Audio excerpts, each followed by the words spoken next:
Get ready for some of the most concerning news about food shortages hitting grocery stores, continuing in November and beyond. Over the past year, the production of favorite snacks, meats, nuts, fruits, and other essential staples has faced significant challenges. Retailers are hustling to find popular items and new suppliers as seasonal demand ramps up. While there has been a period of relative calm in supply chains compared to a few years back, it doesn't mean the issues have been solved. Reserves haven't been fully restored, and grocers are starting to run low on various meals. This scarcity is leading to higher prices and limited choices for consumers. As the holiday season approaches, this trend is only going to get worse. According to the United States Department of Agriculture, food costs will continue to rise in November, as has been the case the whole year. All rates will increase by 5.8%, which is a huge number. Food at home cost will increase by 5%, while food away from home prices will increase by 7%. The impact of shortages and price hikes on various grocery items, including vinegar, sugar, salt, and cereals, is being observed and reported by consumers across different states. People residing in regions like Michigan, New Jersey, and several northern states have highlighted these emerging scarcity issues. Prices of basic items such as sugar and salt are experiencing dramatic increases, with reports of sugar bags being sold for exorbitant amounts, reaching an average of $320, emphasizing the severity of the situation. Some of them have seen ridiculous amounts of cost rise. For example, the price of eggs has gone up 39.8% over the past 12 months. The items of basic need are becoming unaffordable every day. This is putting an unprecedented pressure on consumers who are mostly living on a monthly salary, basically paycheck to paycheck. Disruptions and changes to the supply chain affect the rates consumers see at the grocery store. Some of these disruptions are long-standing challenges, such as weather events, as well as animal and plant diseases, which are common issues that impact the supply available, causing costs to hike. Higher labor and transportation costs are also long-sustained challenges that have led to increases in prices. However, there were some unique challenges that may have contributed to the double-digit hike. For example, the 2019 recession caused massive disruptions across the supply chain as American households shifted away from full-service restaurant meals. They purchased more food at grocery stores. There were slowdowns in production at meat processing plants when workers got sick and plants shut down. Similarly, transportation of food was bottlenecked when truck drivers went on strike. The global demand for food at the moment is very strong, but higher fuel rates and shipping costs, along with other supply chain bottlenecks, like a shortage of truck drivers and shipping containers, continue to push up the fares. Drought and bad weather in major agricultural producing countries like Brazil, Argentina, the United States, Russia, and Ukraine have worsened the situation. The eyebrow-raising spikes at the grocery store can only partly be blamed on manufacturers' higher costs. The inflation narrative offers the perfect opportunity for companies to raise prices, and major food manufacturers are taking advantage of the moment to boost their profits. The proof? Look at just how rich companies have gotten since the start of the 2019 recession. That has meant lower cost for consumers, usually, and higher profits for companies until a crisis hits, and suddenly there are shortages and supply is congested. The effects on the meal supply chain are still being felt today. When lockdowns forced people to eat at home, producers catering to restaurants lost a key customer base, while grocery stores faced a massive increase in demand. Many producers struggled in those early months to convert their operations to serve grocery customers. The production costs also rise due to labor turnover, investments to protect products from contamination, and additional worker training costs. The cost of transportation also increased as a result. And disruption in the transportation industry means chaos in the whole market as everything is interconnected. Vinegar has recently joined the list of scarce items along with cereals and salt, with reports of empty shelves in various regions indicating the severity of the shortages. Some areas are witnessing repeated shortages like salt, and consumers have reported encountering completely depleted stock. A sustained increase in rates, particularly affecting staple items like coffee and basic household products, shows how bad the broader economic conditions are. Higher costs for such items impact consumer budgets and purchasing patterns, leading to shifts in consumer behavior and preferences. The drivers behind these price hikes are inflation, production costs, and high interest rates. In fact, higher interest rates have a huge role in these shortages. The central bank traditionally increases it to tame inflation, which usually occurs when there is an imbalance of supply and demand. A growing economy usually experiences higher inflation since there is low unemployment and high wage growth, which basically means that the people have capital to spend while the supply cannot keep up.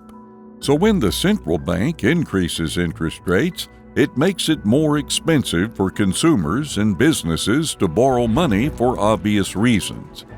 Of course, those that have already borrowed previously and are able to lock in a lower rate are not affected until the next refinancing is due. But for the new tranche of borrowing, the new rates will apply, and this rise will slow it down. At least that is one of the goals of the central banks. Nearly all businesses and consumers feel the impact of this, but those with the ability to set prices transfer the costs to customers. Some individuals who have experienced an increase in income can manage the higher interest rates when acquiring new loans. This trend has been notably prevalent in the United States, particularly with a substantial portion of mortgages secured during the period of low interest rates. This also means that deposit rates should spike, but not all banks pass the rates to their customers and instead use the extra spread to increase their profit. And essentially, the costs are driven up naturally, and it puts strain on the regular customer. Agriculture heavily depends on fuel for machinery, transportation, and distribution. When gas rates rise, farmers face higher expenses, which are passed on to consumers. Higher gas prices lead to spiked operational costs for these companies. As a result, they will raise their shipping fees, leading to higher costs for goods and services that rely on transportation, such as groceries, online shopping, and other goods. Many industries rely on fuel for production processes and transportation of goods. When gas costs go up, manufacturing costs can increase, leading to higher prices for products. Considering the massive spikes in fuel cost in 2023, we can say that it certainly contributed to the crisis. Less production is also an underlying issue here. Massive heat waves, floods, unseasonable rains meant the agriculture regions worldwide are seeing major losses on top of less fertilizer use. We're talking 20 to 50% losses. England forecasted some 50% loss in their potato crop. Georgia patches saw a warm winter, so some 90% of peaches there were known to be gone by this spring. Parts of South America, Europe, India, China suffered production losses. China and India's recent heat waves in the north severely affected their wheat crops. Pakistan's flooding of almost a third of their country wiped out crops. China's recent and current flooding is probably going to drop their rice production by 20%. Now think about these higher costs and shortages. So this means 8 billion people and their billions of livestock and hundreds of millions of pets and breweries and distilleries are competing for less grain and meals. With less wheat on the market, rates surge and buyers look for other starch alternatives, which also surge those costs. This has an effect on poor people in exporting countries who see their basic food and meat prices rise, and so governments put in export restrictions to avoid civil unrest and discontent. Hungary restricted wheat exports last year to keep bread costs affordable for their people. India, the world's largest rice exporter, just banned all exports of rice except the expensive basmati rice, so their people don't have to compete with the rest of the world for exports. This will harm African countries that are primarily importers. In the past 15 years, Russia has restricted barley exports. Thailand has restricted rice exports. It seems like history is going to rhyme, especially with massive production losses due to climate change. The United States is unlikely to restrict exports. We have seen alfalfa hay grown in Arizona and sent to Saudi Arabia to feed their dairy cattle, when it would make more sense to ship dried powdered milk or even Tetra-packed whole milk to Saudi from cows raised on Wisconsin farms where rains help grow grass easily. We have seen how our gasoline and diesel and natural gas rates went up last year due to the United States continuing to export these fuels, which means in America we have to compete against buyers in other countries willing to pay more. So it wouldn't be surprising if it continues to export grains and beef and chicken to the world, meaning we compete with them for meals. Retailer practices are seeming overly reactionary and desperate. Most have offered discounts on food items to attract customers and remain competitive. However, it is clear that these discounts will not be enough to offset the overall hike. Retailers will change their product offerings to reflect the hiked cost of production and transportation. For example, they will start offering smaller package sizes and substitute ingredients to keep costs down. They will also invest in technology to improve their supply chain and reduce costs. This includes using data analytics to optimize their inventory management or invest in automation to reduce labor costs. Walmart is stocking a limited quantity of items and negotiating prices with suppliers, leading to lower retail costs. This strategy is allowing it to keep its rates low and attract customers who are looking for a bargain.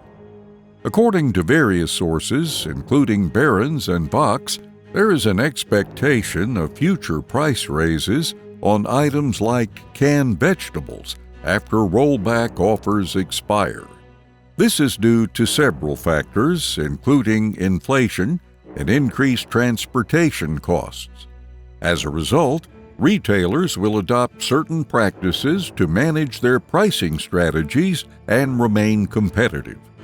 In an article by Creative Energy Agency, consumers are advised to stock up on essential canned foods before the end of 2023 due to the great can price explosion.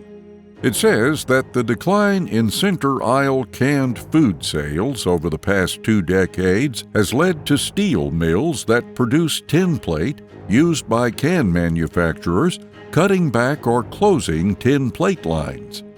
This, combined with the 2019 recession, has resulted in inflated costs for canned meals, which will be passed along to consumers and restaurant operators nationwide. This trend will only go upwards with no end in sight whatsoever.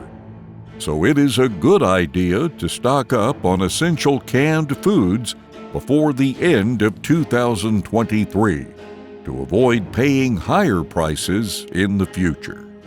Comment down below on what you think. And if you like this video, please consider liking, subscribing, and sharing the video. Thanks for watching, and we'll see you in the next one.